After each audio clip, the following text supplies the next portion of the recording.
1982 সালের ক্যালেন্ডারের মতো একই ক্যালেন্ডার হবে কোন বছরের ক্যালেন্ডার?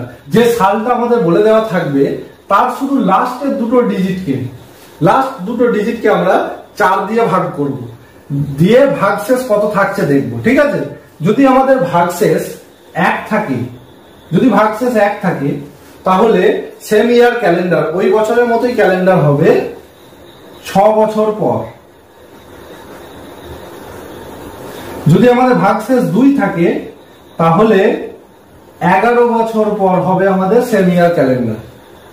আর যদি ভাগশেষ 3 থাকে, তাহলেও আমাদের 11 বছর পরই হবে সেম ইয়ার ক্যালেন্ডার। আর যদি ভাগশেষ 0 হয়, মানে ভাগ মিলে যায়, সেক্ষেত্রে সেই বছরটি হবে লিপ ইয়ার। তখন আমাদের 28 বছর পর সেম ইয়ার ক্যালেন্ডার হবে। 28 বছর পর। বোঝা গেল? তাহলে আমরা করে দেখি এর লাস্ট দুটো ডিজিটকে।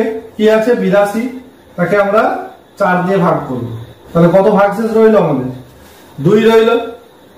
তাহলে যখন 2 ভাগশেষ থাকবে, তখন আমাদের কত বছর পর হবে বলেছি? না, 11 বছর পর আমাদের সেম ইয়ার ক্যালেন্ডার হবে। তাহলে 1993 সালের ক্যালেন্ডার হবে 1982 সালের মতো সেম, অর্থাৎ বি অপশন হবে আমাদের উত্তর। যদি তোমরা ম্যাথটি বুঝে থাকো, তাহলে এই ম্যাথটির আনসার কত হবে আমাকে কমেন্ট করে জানাও।